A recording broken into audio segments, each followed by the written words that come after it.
तशरीह के सफ़र में आप अपने मेज़बान आफ़ताब अहमद खानज़ादा के साथ हैं। कैरोलिन ने कहा है, कोई भी उस कहानी का अंजाम नहीं जानता।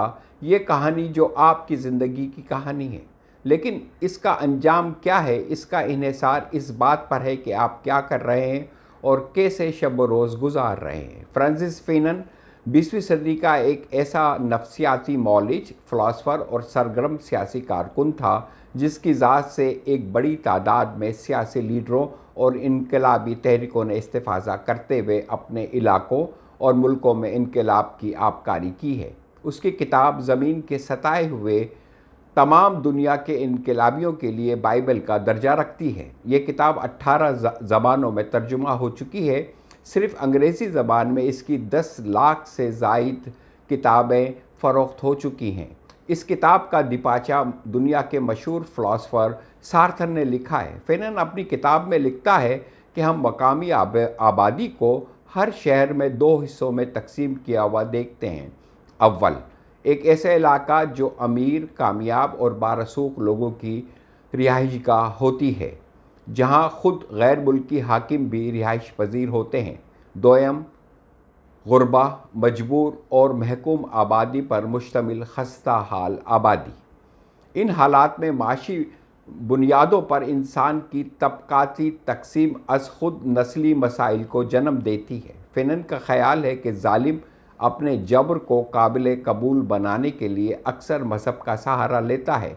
खुदा के नाम पर नस्ली इम्तियाज़ को कुदरत का कानून कहकर वो अपनी खुद साख्ता फ़ोकियत को कानूनी रंग पहना लेता है और गरीब आवाम को ये चकमा देने में कामयाब हो जाता है कि खुदा दुनियावी आसाइशों को पसंद नहीं करता और उसकी रज़ा यही है कि जन्नत में गरीबों का मुस्तकिल ठिकाना हो। लेकिन इनकलाबी दुनिया में रहते हुए जन्नत के मज़े लूटना चाहते हैं और वो किसी तसव्वुराती जन्नत की बजाय हकीकत का सामना करना चाहते हैं।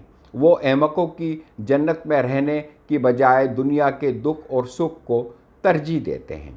फेनन हमें बताता है कि नौ आबादी ताकतें ऐसी ज़बान इस्तेमाल करती हैं जिसमें मकामी लोग जानवर, दरिंदों और गैर महज़िब अफराद की तरह जाने पहचाने जाते हैं और वो मकामी लोगों के लिबास, रिवायात और मज़हब का मजाक उड़ाते हैं। उनका मकसद सिर्फ़ ये होता है कि मकामी आबाद की तज़दीक की जाए और उन्हें गैर इंसानी साबित किया जाए। नौ आबादियाती ताकतें ऐसा रूप धार लेती हैं जैसे वो मकामी लोगों को मज़हब या जमहूरियत के नाम पर उनकी सियासी और रूहानी इस्लाह का बेड़ा उठाए हुए हैं।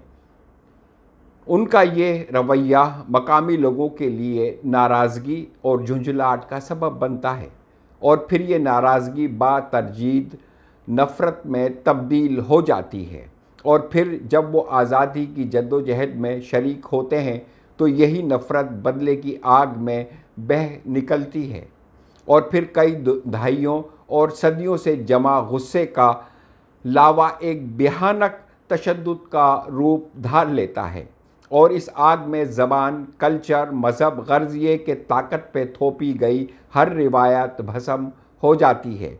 इस तरह अवाम उन ज़ातियों का हिसाब चुकता कर देते हैं। फेनन का ख़याल है कि मकामी लोगों की ये बगावत बातरजीद इनकलाब की शक्ल इख्तियार कर लेती है और सियासी शऊर के अदराक के साथ साथ वो अपने इलाके और आवाम के लिए हर कुर्बानी देने के लिए तैयार हो जाते हैं। वो एक खुश आइन मुस्तकबिल के लिए अपने आज को दाव पर लगा देते हैं क्योंकि वो अपने आने वाली नस्लों के लिए अदल व इंसाफ पर मबनी समाज का क़याम चाहते हैं। मकामी बस्तियों के मजबूर व महकूम लोग जिनकी हड्डियों में गुस्से का लावा पक रहा होता है, सबसे पहले अपने ही लोगों पर अपने गुस्से और बर्तरी की धाक बिठाना चाहते हैं। ये वो वक्त होता है जब वो एक दूसरे के सर फोड़ने में मशगूल हो जाते हैं। फिनन इस झुंझलाहट और गुस्से को समझने में पढ़ने वालों की मदद करते हैं और वजाहत करते हैं कि किस तरह ये नफ़रत जज्बाती और समाजी असल پر داخلی رخ اختیار کر لیتی ہے، اور بالآخر جب یہ نفرت ظالم کے خلاف تشدد کی شکل اختیار کرتی ہے تو مظلوم اپنے منفی جذبات کے زیر اثر لاشعوری طور پہ اس جلاد کا روپ دھار لیتا ہے جو کسی وقت ظالم کا حقیقی روپ تھا۔ مقامی باشندے دبے اور پسے ہوئے انسان ہوتے ہیں جن کا ایک ہی سپنا ہوتا ہے کہ وہ کسی طور پر ظالم کو انصاف کے کٹہرے میں کھڑا کر دیں۔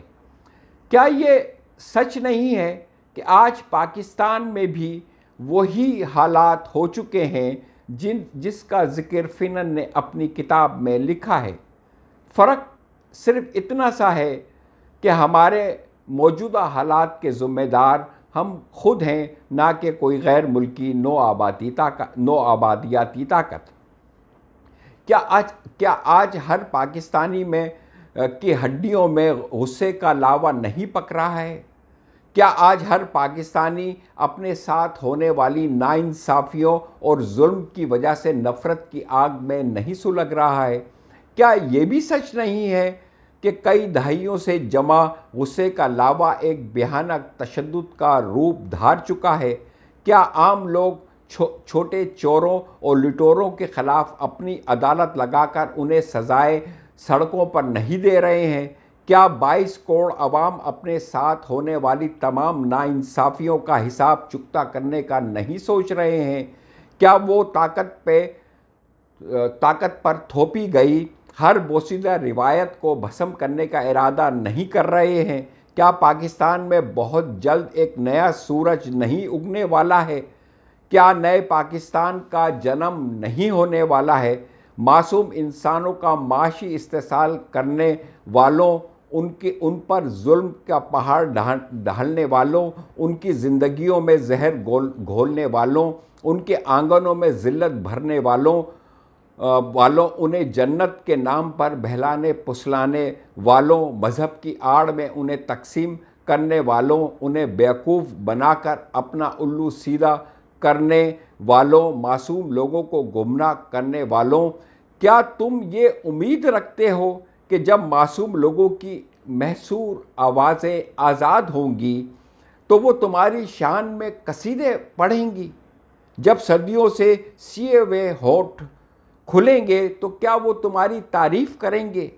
جب ان کے سر جنہیں تم نے زمین میں جھکا رکھا ہے اٹھیں گے تو ان کی آنکھوں میں تحسین و آفرین کی شمعیں جلیں گی تمہارے لیے۔ جب عام لوگ اپنی جھکی ہوئی کمروں کو سیدھا کر کے کھڑا ہوں گے اور تمہاری طرف دیکھیں گے تو تم ان کی آنکھوں سے نکلتے ہوئے شعلوں کو خود دیکھ لو گے۔